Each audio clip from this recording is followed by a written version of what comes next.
मन में शांति वन का जो नाम है जी। तो वैसा ही इसके अनुरूप हमको ये देखने को मिला कि यहाँ जितनी शांति है, यहाँ का वातावरण जितना स्वच्छ और पवित्र है, यहाँ के भाई बहनों का जो रहने का तरीका है वास्तव में जैसा है वैसा ही है।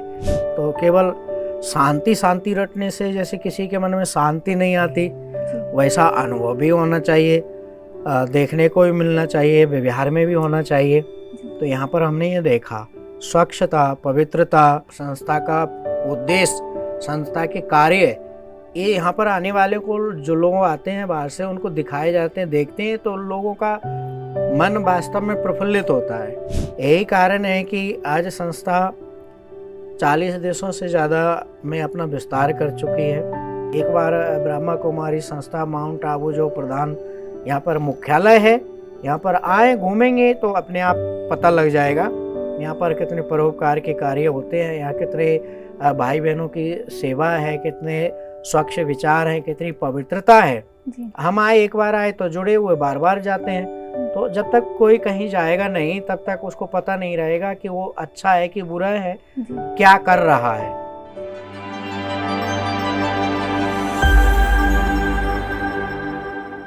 नमस्कार, ओम शांति। किसी ने बहुत सुंदर बात कही है कि एक सत्संग या एक श्रेष्ठ विचार मनुष्य का पूरा जीवन बदल सकता है। माइंडफुल मोमेंट्स में हमारा लक्ष्य यही है कि हम जीवन के उन पहलुओं पर बात करें जिससे आपको ज्ञान की नई उम्मीद की रोशनी तो मिले ही, साथ ही मन को शांति और दिल को सुकून भी मिले। तो आज हमारे साथ बातचीत के लिए स्टूडियो में मौजूद हैं विश्वविख्यात आध्यात्मिक गुरु, अंतर्राष्ट्रीय धर्माचार्य, जगत गुरु देव मुरारी बापूजी महाराज, जिनका जीवन और वाणी श्री राम और श्री कृष्ण जी के प्रति गहरे प्रेम और समर्पण से भरा है, जिनकी सरल और प्रभावशाली कथा लोगों को देवी देवताओं के आदर्शों से जोड़ती है और हमारे मन में प्रेम, शांति तथा आध्यात्मिक जागरूकता लाती है। तो आइए इस माइंडफुल मोमेंट्स में उनके साथ इस दिव्य यात्रा की शुरुआत करें। ओम शांति, आपका बहुत बहुत स्वागत है। ओम शांति। जैसे कि आपने ऑफ कैमरा हम लोगों को बताया था कि आप यहाँ पहले भी आ चुके हैं और मुझे लगता है आप काफ़ी समय से ब्रह्मा कुमारी संस्थान के संपर्क में भी हैं। तो सबसे पहले मैं जानना चाहूँगी कि आप जब इस परिसर में आए, आपने ब्रह्मा कुमारी भाई बहनों से मुलाकात की, तो आपको कैसा अनुभव हुआ? मैं 2017 में पहली बार यहाँ आया था और यहाँ आने से पहले जब भी यहाँ से गुजरते थे, ऊपर आबू पर्वत पे जाते या गुजरात, तो सड़क से जाते हुए ब्रह्मा कुमारी संस्था को जो बाहर पे गेट से और जो भवन है लोगों के रहने के निवास हैं, लोग दिखाते थे हमको, बोले ये संस्था है और यहाँ पे बहुत सारे लोग रहते हैं। तो एक भ्रांति थी कि यहाँ पे अंदर कोई नहीं जाता है या बाहर के लोगों को ये लोग नहीं आने देते या किसी को रहने नहीं देते, किसी से बात नहीं करते, ऐसी भ्रांति थी। 2017 में हमें यहाँ बुलाया गया, पहली बार हम इस परिसर में अंदर प्रवेश किए और बहुत सारे संत भी थे। बारिश का समय था तो हम लोगों ने यहाँ के प्रोग्राम अटेंड किए। तो यहाँ पर जो प्रोग्राम थे उसके बाद यहाँ के भाई बहनों ने, ब्रह्मा कुमारी संस्था के जो प्रमुख भाई बहन हैं, इन्होंने हमें पूरे परिसर का भ्रमण कराया जी। तो ऊपर जो पांडव वन है और ग्लोबल हॉस्पिटल है और नीचे शांति वन और तमाम जो बहुत सारी सुंदर देखने की व्यवस्थाएं देखने लायक हैं, सभी जगह हमको घुमाया। और घुमाने के बाद जब हमारा शाम को वापस अपने कमरे पे हुआ तो यहाँ पर अच्छा लगा। ऐसा जो एक मन में शांति वन का जो नाम है जी। तो वैसा ही उसके अनुरूप हमको ये देखने को मिला कि यहाँ जितनी शांति है, यहाँ का वातावरण जितना स्वच्छ और पवित्र है, यहाँ के भाई बहनों का जो रहने का तरीका है वास्तव में जैसा है वैसा ही है। और जो ओम शांति का लोगो है, सब लोग बोलते हैं, एक दूसरे से प्रेम से बात करते हैं। तो केवल शांति शांति रटने से जैसे किसी के मन में शांति नहीं आती, वैसा अनुभव भी होना चाहिए, देखने को भी मिलना चाहिए, व्यवहार में भी होना चाहिए। तो यहाँ पर हमने ये देखा स्वच्छता, पवित्रता, और यहाँ पे जो कार्यक्रम चलते हैं सुबह से ही चालू हो जाते हैं, चाहे वो सुबह का मुरली का कार्यक्रम हो, दैनिक प्रवचन हो, या यहाँ भ्रमण का कार्यक्रम हो और जो लोगों के विचार आदान प्रदान करने का और जो संस्था का प्रचार, संस्था का उद्देश्य, संस्था के कार्य, ये यहाँ पर आने वाले को जो लोग आते हैं बाहर से उनको दिखाए जाते हैं, देखते हैं तो लोगों का मन वास्तव में प्रफुल्लित होता है, मन में शांति मिलती है। एक बहुत अच्छा पैलेस है, बहुत अच्छा लोगों के मन में भावनाएं आती हैं।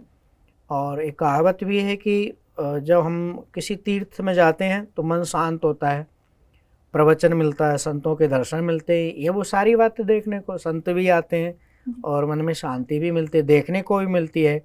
भाई बहन इतने प्यार से सब लोगों की सेवा करते हैं और परोपकार के कार्य यहाँ पे बहुत सुंदर होते हैं और लोगों को इसका आनंद मिलता है।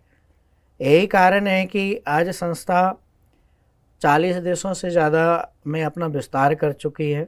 हमारे भारत के प्रदेश कोने के कई प्रदेशों के कोने कोने में हर जिला बाई जिला सेंटर भी देखने को मिल रहे हैं और संस्था से लोग जुड़ रहे हैं और संस्था लोगों को जोड़ने का कार्य भी कर रही है। तमाम प्रकार की भ्रांतियाँ लोगों के मन में जो पहले थी वो अब नहीं है और जो आज हैं वो कल नहीं होंगी। ऐसी स्थिति बन रही है। अच्छा लगता है, हम लोग आए, बार बार आ रहे हैं, हमको भी बार बार जगह बुलाया जा रहा। अगर मन में ऐसा होता कि ठीक नहीं है तो फिर हम दोबारा कहीं किसी कार्यक्रम में नहीं जाते। तो हम लोगों को बार बार बुलाया जा रहा, हम लोग बार बार जाते हैं। अच्छा है, इतने सारे भाई बहन जो 9 करोड़ से भी ज़्यादा की संख्या में है, लोगों से मिलना होता है और लोगों का जो प्रेम भाव है, दिनचर्या देखने को मिलती है। आज किसी भी संस्था को आगे बढ़ाने के लिए, लोगों को जोड़ने के लिए बहुत सारा प्रयास किया जाता है। तो यहाँ आज की स्थिति में जो लोग जितने संख्या में जुड़ चुके हैं, वास्तव में सराहनीय प्रशंसा का कार्य है, इसलिए हमको अच्छा लगा। और बीच में काफ़ी जगह कार्यक्रमों में गए और 17 के बाद अब 2025 में 8 वर्ष बाद फिर हमारा संतों का सम्मेलन है 4 दिवसीय यहाँ पर, इसलिए 30 मई से 2 जून तक हम यहाँ पर इस कार्यक्रम में आए हुए। अभी मैं थोड़ा सा आपके जर्नी के बारे में जानना चाहती हूँ कि आपके जो आध्यात्मिक यात्रा है वो कैसे उसकी शुरुआत हुई। यदि आप दर्शकों को बताएं कि हम यदि अपने जीवन में आध्यात्मिकता को अपनाना चाहता है यदि कोई व्यक्ति, तो उसके लिए उसे किन मूल बातों को ध्यान में रखना होगा। हमारा तो बचपन से जब 17-18 वर्ष के थे तो आध्यात्म से जुड़ा हुआ, संत समाज से जुड़ा हुआ हमारा कार्य था। लोगों से जुड़े, अपने गुरुजी से जुड़े, हम अयोध्या गए, अयोध्या से वृंदावन भी, दोनों जगह अब हमारा प्रवास है। तो एक भावना लोगों की होती है। तो इस तरह का जीवन में जो अध्यात्म में हमारी यात्रा है वो शुरू से ही इसी तरह की है। या फिर दूसरी बात होती है कि साधु संतों की संगत में आए, उसके बाद अच्छे रास्ते पे चलने लगे। जैसे स्वयं वाल्मीकि जी पूर्व समय में वो डाकू थे, लेकिन सप्तऋषियों की संगति हुई, उनसे ज्ञान प्राप्त हुआ तो ऐसे संत बन गए जिनको वाल्मीकि के रूप में जानते हैं, जिनको भगवान का साक्षात्कार हुआ। इन्होंने भगवान के चरित्र लिखे जिसको हम आज रामायण के रूप में जानते हैं। तो वो सत्संगति से सुधरे और आगे बढ़े। तो 2 ही बातें होती है, या तो व्यक्ति का जन्म से, पूर्व जन्म का हो, जन्म से हो, या फिर कोई अच्छा सत्संग का माध्यम मिले तो व्यक्ति जुड़ता है और आगे बढ़ता है, अच्छे मार्ग पर वो चलता है। 2 ही प्रकार की वृत्तियाँ होती हैं। तो हमारे जीवन में हमारी जो आध्यात्मिक यात्रा है शुरुआत से धार्मिक रही है, आज तक वो चल रही है। सत्कर्म के माध्यम से, रामायण भागवत आदि का प्रवचन के माध्यम से लोगों को जागृत करना, सनातन धर्म की रक्षा करना, लोगों को उससे जोड़ने और आगे चलने की प्रेरित करना, उनको धारणा देना, ये हमारा आज भी चल रहा है जी। तो हमारी आध्यात्मिक दृष्टि यही से शुरुआत हुई कि शुरू से ही हम भगवत प्राप्ति की ओर सत्संग के माध्यम से जुड़ गए जी। महाराज जी, जैसे कि आप पहले अयोध्या में थे और अभी आप मथुरा में हैं, तो आपने श्री राम जी की बात करें या श्री कृष्ण जी की, दोनों ही देवताओं के जीवन चरित्र को बखूबी बहुत गहराई से आपने परखा है, देखा है। तो और हम लोग जैसे चाहते हैं कि राम राज्य आए, एक सुख की दुनिया का निर्माण हो, तो आपको क्या लगता है कि इन दोनों ही देवताओं के यदि गुणों की बात करें तो ऐसे कौन से गुण हैं जो हम सभी को धारण करना चाहिए ताकि हम स्वर्ग की ओर बढ़ सकें, एक नई दुनिया की स्थापना कर सकें। हमारे सनातन धर्म में जो मान्यता है, रामायण का मान्यता है और भगवत गीता का मान्यता है। अयोध्या में भगवान श्री राम जी का जन्म हुआ और मथुरा में भगवान श्री कृष्ण का जन्म हुआ। जी। और दोनों के जो जीवन चरित्र हैं जन्म से लेके अंत तक, तो भगवान श्री राम के चरित्रों का अनुकरण करना बताया है। भगवान श्री राम ने जो किया है इंसान को वो करना चाहिए। और भगवान श्री कृष्ण की जीवन शैली से देखो, भगवान श्री कृष्ण ने जो कहा है वो हमारे लिए अनुकरणीय है। वो भगवान श्री कृष्ण ने जो गीता के माध्यम से उपदेश दिया है, हम उसके अनुसार चलें, आचरण में लाएं, तो हमारे जीवन का बहुत बड़ा कल्याण होगा। एक की वाणी प्रधानता है, एक की चरित्र प्रधानता है। रामचरितमानस में राम जी के चरित्रों की प्रधानता है। जैसे रामचरितमानस एक सुंदर ग्रंथ है, लेकिन घर पे केवल रखने से काम नहीं होगा। रामचरितमानस में राम जी के चरित्रों की प्रधानता है। चरित्र ऐसे सुंदर हैं कि उनके कार्य, उनके चरित्रों से माता पिता खुश हुए, प्रजा खुश हुए। यहाँ तक कि वो जंगल में गए तो बानर भालू जो कुछ नहीं जानते थे, कोई क्लास नहीं पढ़े थे, लेकिन भगवान के कार्य से उनसे इतने प्रभावित हुए कि जंगल में भगवान श्री राम की सेवा के लिए सेना के रूप में तैयार हुए, भगवान के साथी बने और राम रावण युद्ध में उन्होंने अपने जीवन तक को कुर्बान कर दिया। तो राम जी के चरित्र ऐसे हैं कि अगर व्यक्ति एक बार उनको सुनता है, ग्रहण करता है, तो उससे परोपकार की भावना, सेवा की भावना जागृत होती है। श्रीमद् भगवत गीता भगवान श्री कृष्ण की वाणी के रूप में हमारे लिए एक उपदेश देती है। भगवान जब अर्जुन कर्म करने से च्युत हो गए और उन्होंने अपना गांडीव धनुष जमीन पे रख दिया कि मैं अपने सगे संबंधियों को मार नहीं सकता, भगवान श्री कृष्ण ने उपदेश दिया कि वो तू मार किसको रहा। ये सब तो पहले से मरे हुए हैं, जिनको मारने के लिए तुम तैयार हो, क्योंकि किसी के चरित्र अच्छे नहीं है, किसी की वाणी अच्छी नहीं, किसी के कर्म अच्छे नहीं है।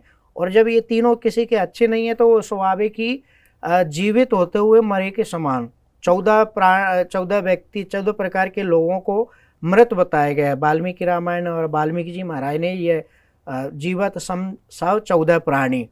तो जो चरित्र अच्छे ना हो, जिनकी वाणी अच्छी ना हो, जिनके कर्म अच्छे ना हो, जिनमें सेवा भाव ना हो, जो पराये धन संपत्ति के पीछे ना दौड़ते, बहुत सारी बातें बताई गई, 14 प्रकार के लोगों को बताया गया। तो भगवान ने इतना सुंदर उपदेश दिया अर्जुन को, बोले तुम किसी को मार नहीं रहे हो, ये तो मृत खड़े हुए हैं, केवल जमीन पे गिरने की देर है। तो इतना सुंदर उपदेश, इतने अच्छे ढंग से समझाने वाला भगवान श्री कृष्ण, जो अर्जुन का मोह समाप्त हुआ। तो एक ऐसी वाणी है जिसको श्रवण करने मात्र से व्यक्ति का मोह खत्म होता है, व्यक्ति अपने मार्ग पर चलने के लिए तैयार हो जाता है। राम जी के राज्य में कोई व्यक्ति, एक धोबी, जो उसने अपशब्द बोला, अनर्गल बोला, फिर भी राम जी ने उनको दंडित नहीं किया। तो इसलिए कहा कि राम जी ने ऐसा राज्य का स्थापना किया कि लोग आज कल्पना करते हैं। तो जिस दिन हमारे इस पृथ्वी पर दैहिक, दैविक, भौतिक, तापा, ये 3 की गिनती बताई गई कि राम राज्य में 3 नहीं थे। आज तीनों प्रकार से लोग परेशान हैं। दैहिक यानी शारीरिक परेशानियों, शारीरिकता से परेशान है, बीमार हैं कोई किसी प्रकार से, किसी का शरीर स्वास्थ्य। तो दैहिक, दैविक, अब दैवी आपदाएं हैं। आज जो दैविक आपदाएं आ रहे हैं, कोरोना जैसी स्थिति भी थी, अब जो आतंकी हमले हो रहे हैं और भारत, पाकिस्तान और दूसरे देशों में जो परेशानियां, एक दूसरे का विरोध और लड़ाई की स्थितियां बन रही हैं, ये दैविक आपदाएं भी बहुत आ रही हैं। राम राज्य में कोई बीमार नहीं होता था, राम राज्य में किसी की मृत्यु नहीं होती थी। तो दैविक स्थितियां पहले जो थी आज नहीं है, इसलिए आज राम राज्य की कल्पना लोग करते हैं। तो ये सब कार्य ब्रह्मा कुमारी संस्था के माध्यम से किया जाता है। जगह जगह गीता पर प्रवचन होते हैं, जैसे यहाँ पर जो उषा दीदी जी हैं और हमारे जितने भाई बहन हैं, गीता पर उनके हमने वीडियो देखे, गीता पर रिसर्च कर रहे हैं लोग, PhD तक किए हुए हैं, जो गीता को इतना मानता है, गीता का प्रवचन करता है। जैसे हरिद्वार जो श्रीनगर है उत्तरांचल में, वहाँ पर विषय ही गीता पर रखा गया था, गीता पर ही सबका प्रवचन था। तो पिछले वर्ष 2024 में 21 अप्रैल को हम वहाँ गए हुए थे, वो गीता पर ही सारा विषय था, सबको गीता पर बोलना है। हमारे बीके भाई बहन भी गीता पर बहुत सारा ज्ञान अर्जित कर चुके हैं, उनको बहुत सारी अच्छी जानकारी है और बोलते हैं और लोगों को बुलवाते भी हैं। तो जब गीता जिसके संस्था में है, गीता का प्रचार प्रसार जिस संस्था कर रही है, तो उसको कोई सनातन विरोधी कैसे कह सकता है। अब बुराई तो बुराई है जी। लोग राम जी को नहीं छोड़े, कृष्ण को नहीं छोड़े, दूसरा तो छोड़ो अपने बाप को भी नहीं छोड़ते हैं। जी। आज की दुनिया ऐसी अपने बाप की भी बुराई कर दे जिससे जन्म हुआ। तो बुराई जो कर रहे हैं वो वास्तव में वो अज्ञानी है और संस्था को अच्छी तरह जाने नहीं है। एक बार ब्रह्मा कुमारी संस्था माउंट आबू जो प्रधान यहाँ पर मुख्यालय है, यहाँ पर आए घूमेंगे तो अपने आप पता लग जाएगा यहाँ पर कितने परोपकार के कार्य होते हैं, यहाँ कितने भाई बहनों की सेवा है, कितने स्वच्छ विचार हैं, कितनी पवित्रता है। जी। हम आए, एक बार आए तो जुड़े हुए बार बार जाते हैं। तो जब तक कोई कहीं जाएगा नहीं तब तक उसको पता नहीं रहेगा कि वो अच्छा है कि बुरा है, जी। क्या कर रहा है।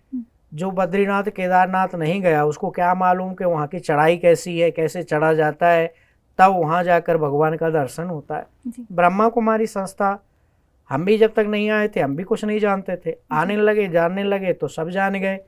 तो यही बात है कि लोग नहीं आए हैं वो ऐसा बोलते हैं। ब्रह्मा कुमारी संस्था में हमको कहीं ऐसा गलत नहीं लगता है। और बात रही कि गलत हो रहा है या विरोध करते हैं, तो जहाँ 9 करोड़ 10 करोड़ लोग जुड़े हुए हैं उनमें जैसे एक परिवार में सब लोग धर्मात्मा नहीं होते, एक दो पापी भी निकल जाते हैं, डकैत भी निकल जाते हैं, सब डॉक्टर थोड़ी बन जाते हैं। तो उसी प्रकार इतनी बड़ी संस्था है, बहुत सारे लोग गलत इरादे लेकर संस्था में घुस जाते हैं, भाई बहन बन जाते हैं, इरादे पूरे नहीं होते हैं तो कुछ गलत वीडियो ऑडियो कलेक्ट करके दुष्प्रचार करने लगते हैं। तो देखो कुछ संख्या में लोग हैं गलत हैं, जो विरोध कर रहे हैं वो गलत है। तो जहाँ पर इतनी बड़ी संख्या में लोग जुड़े हैं तो कोई गलत कैसे कह सकता है। तो ये है लोगों की जो धारणाएं हैं, तो उस प्रकार के लोगों की धारणाएं सबकी सही नहीं होती हैं। आज जो हमारे देश में सरकार है तो 100% सरकार के समर्थक नहीं है। कोई कितना ही अच्छा कार्य सरकार कर ले 10% लोग विरोध करने वाले मिल ही जाते हैं। तो इतनी बड़ी संस्था, इतने बड़े कार्य हो रहे हैं, 2-5 लोग विरोध करने वाले भी मिल सकते हैं। तो मैं ये कहूँगा कि अच्छे कार्य हों तो हमको प्रशंसा करना चाहिए, गलत कार्य की हम लोग निंदा कर सकते हैं। तो हमको निंदा करने वाला ऐसा कुछ दिखाई नहीं पड़ा है। सब सनातन संस्कृति, हिंदू धर्म के लिए और समाज सेवा के लिए ब्रह्मा कुमारी संस्था कार्य कर रही है और मैं धन्यवाद भी देता हूँ। और जिसको जो गलत लगे तो खुद गलत हो सकता है, कोई संस्था गलत नहीं। तो ब्रह्मा जी स्वयं ही यहाँ पर आए और बाबा के रूप में उन्होंने अपना यहाँ प्रचार प्रसार धर्म का, संस्था का, गीता का प्रचार प्रसार उन्होंने किया और इतना बढ़ा दिया। तो निश्चित ही भगवान के ब्रह्मा के अवतार ही हैं। एक महापुरुष, एक व्यक्ति, कोई ये साधारण काम नहीं है जो कर सके। ये बड़े कार्य के लिए किसी महापुरुष का अवतार ही माना जाता है, मान्यता है, हम इसका समर्थन करते हैं। अब जिसको नहीं मानना है तो एक अलग बात। जी, जैसे कि सभी दर्शकों के लिए मैं चाहती हूँ कि आप कुछ अपना ऐसा संदेश दें जिससे कि वो अपने जीवन में कुछ ऐसे वैल्यूज़ को अपने जीवन में धारण करें ताकि वो आध्यात्मिकता से भी जुड़ें और भले वो घर गृहस्थ में रहते हों लेकिन वो अपने जीवन में एक सफल बन सकें। ऐसा आप कुछ टिप्स दीजिए।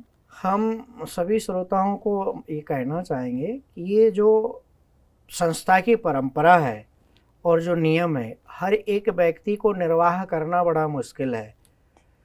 घर में पवित्रता, भोजन में पवित्रता, एक दूसरे से प्रेम से बात करना और उसके बाद संस्था के माध्यम जो होते हैं, सुबह उठना और नियम से योग, जप, ध्यान, धारणा आदि का जो नियम बनाया गया, इतने सारे नियम करना सबके घर के बस में बात है। संस्था की ये बहुत अच्छी विशेषता है। और ये कार्य पवित्रता की आप बात देखें तो आज व्यक्ति घर में पवित्रता नहीं ला पाता है। भोजनालय में अशुद्धि रहती है, जूठापन रहता है। भोजन में लहसुन प्याज आदि की बातें देखने को मिलती है आज हर गृहस्थी जीवन में। लेकिन ब्रह्मा कुमारी संस्था से जुड़े भाई बहन लहसुन प्याज त्याग दिए, वो लहसुन नहीं खाते हैं। वो अपने घर में अपना ही बनाया हुआ भोजन करते हैं। अगर कहीं जाना है तो अपने साथ में घर का भोजन बना के ले जाते हैं, होटल का, रेस्टोरेंट का, ढाबा का भोजन भी नहीं करते हैं। इतना बड़ा नियम कहाँ देखने को मिलेगा। ये पवित्रता है, स्वच्छता है। और ये कहावत है कि अच्छा खाएंगे अन्न तो अच्छा होगा मन। इसलिए लोगों के अंदर जो प्रेम है और जो पवित्रता है, जो मन वाणी में कंट्रोल है, वो सबको देखने को नहीं मिलता। बाकी गलत रास्ते पे हर कोई चल रहा है और चलाने की कोशिश कर रहा है और भटकाने की कोशिश कर रहा है, लेकिन स्वयं को निर्णय लेना है और संस्था के अच्छे कार्यों को, दायित्वों को निर्वाहन करना है। आप हमारे कार्यक्रम में आए, अपना कीमती समय दिया, इसके लिए आपका बहुत बहुत धन्यवाद। ओम ओम शांति। शांति। दर्शकों, महाराज जी के साथ हमारी यह अंतर यात्रा न केवल ज्ञान की थी बल्कि आत्मचिंतन की भी रही। मुझे उम्मीद है कि आप भी इसमें से ज्ञानवर्धक बातों को अपनाकर अंतर मन को शांत और खुशहाल बनाएंगे। अगले एपिसोड में फिर होगी आपसे मुलाकात। नमस्कार। ओम शांति।